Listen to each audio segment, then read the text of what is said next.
This album was just released by Death Row affiliates and, of course, Suge Knight, probably to fund his jail scheme or his get out of jail scheme for the whole murder that he did when he ran over a nigga for some apparent reason. And, of course, it has a few bangers on it. It, of course, have Corrupt on it. It also has Snoop Doggy Dogg. I mean, really just people who were banging like in the prime of their career. It has like five Snoop Doggy Doggs when he was five Snoop Doggy Doggs when he had his debut album Doggy Style on this fucking album. It has Corrupt on this album. And of course have Sam on this album. It has a few interludes that wasn't really shit. But it has a Dog Pound on this album. I mean, really just a pretty good fucking album, if you ask me. It starts out with this song called Drug Related, where, of course, Sam, he's talking about how his music is dope. And he even mentions the whole censorship police, because in the 90s, they had this huge censorship problem where they were really destroying fucking albums and discs like that, which actually only propelled the artist into fame and also kind of gave him money because you're destroying hundreds of his discs and shit like that, which of course was pretty stupid. Then you have a classic, Who Am I? What's My Name?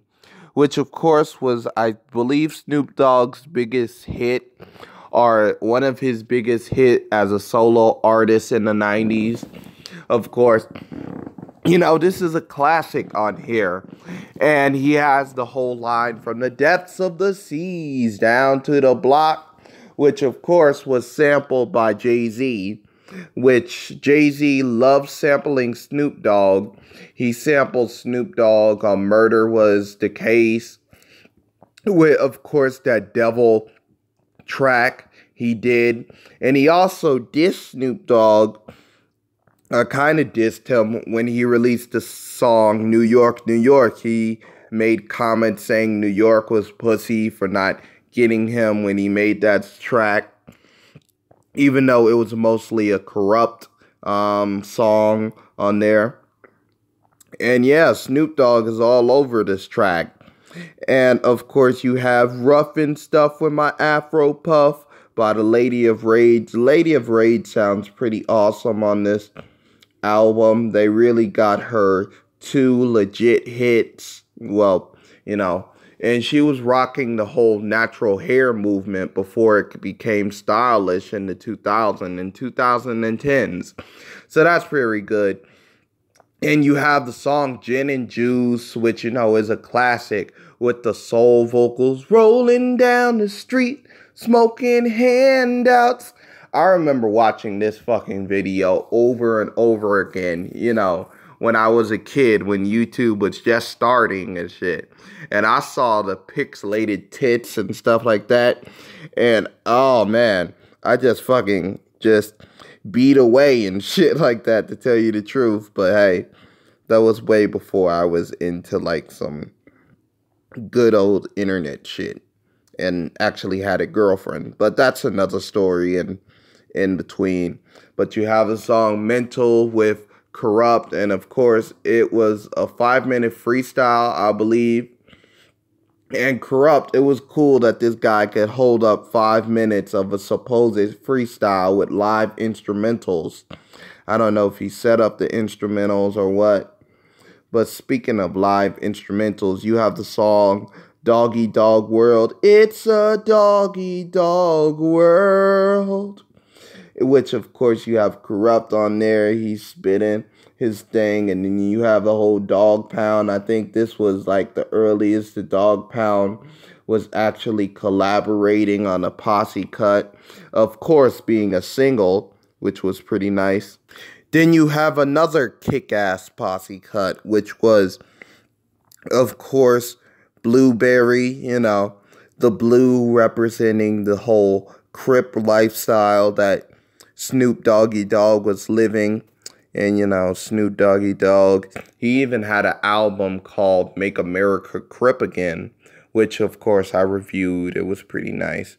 And, he has that song, he has that line, I killed him blood clots, which was a reference to, like, bloods and shit like that. And he was heavily inspired by the Jamaican lifestyle and the Rasta lifestyle to a point where Snoop Doggy Dogg turned himself into a dog to a fucking lion and did a whole reggae album. I remember that shit when he did that. I was like, oh man. And then you have a song like One More Day, which of course Nate Dogg explains that he got his first case when he was 8 and his friend robbed the liquor store. Now I don't know how fucking old his friend was, but maybe this nigga was hanging out with a 13-year-old who was vicious or whatever. I don't know.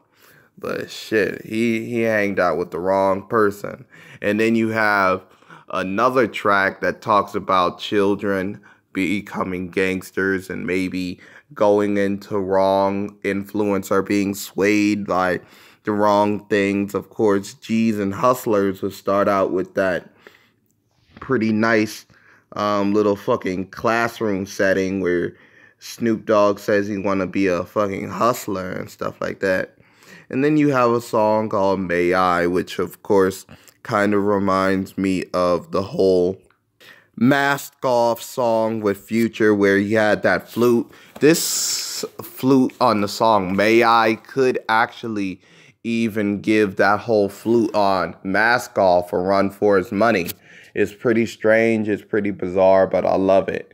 And then you have a song One on One, the last posse cut, and also last track on the whole album, or the whole soundtrack, I should say. It's a pretty good posse cut, and I like it for the most part. It's pretty nice. It keeps on referencing murderers and shit like that. Like, it referenced the guy who killed like 900 people on the People's Temple, Jim Jones. It referenced that nigga. It referenced that guy from Waco, Texas, who killed a bunch of people. It referenced that killer, just a lot of good references, a lot of good brutal references on this song. But overall, this is a solid-ass soundtrack. I think I forgot something. I didn't hear Miss Chalet. She must have been, like, uncredited. But yeah, this is a solid-ass soundtrack, I have to say. I love it. It's pretty nice. And I'm a fan of G-Funk hip-hop of this age, I think the 1980s was the golden age of fucking West Coast hip-hop. I think that the 1990s was the golden age of East Coast, stuff like that. And then the 2000s was the golden age of the South and shit like that. The 2000 to the 2010s, if you ask me. But yeah, that's all I have to say about this album. I'm gonna give it a 9. This is shit. The only thing that really iffed me is the soundtracks. Like, it sounds like, or the interludes, it just sounds like they just put that on there to make sure that the fucking, they can say it has original songs on it. But nah, this is mostly just a collection of classic West Coast shit that they had signed off. But yeah, I'm gonna end it here. So I know that my boy rap reviewer, he's gonna love that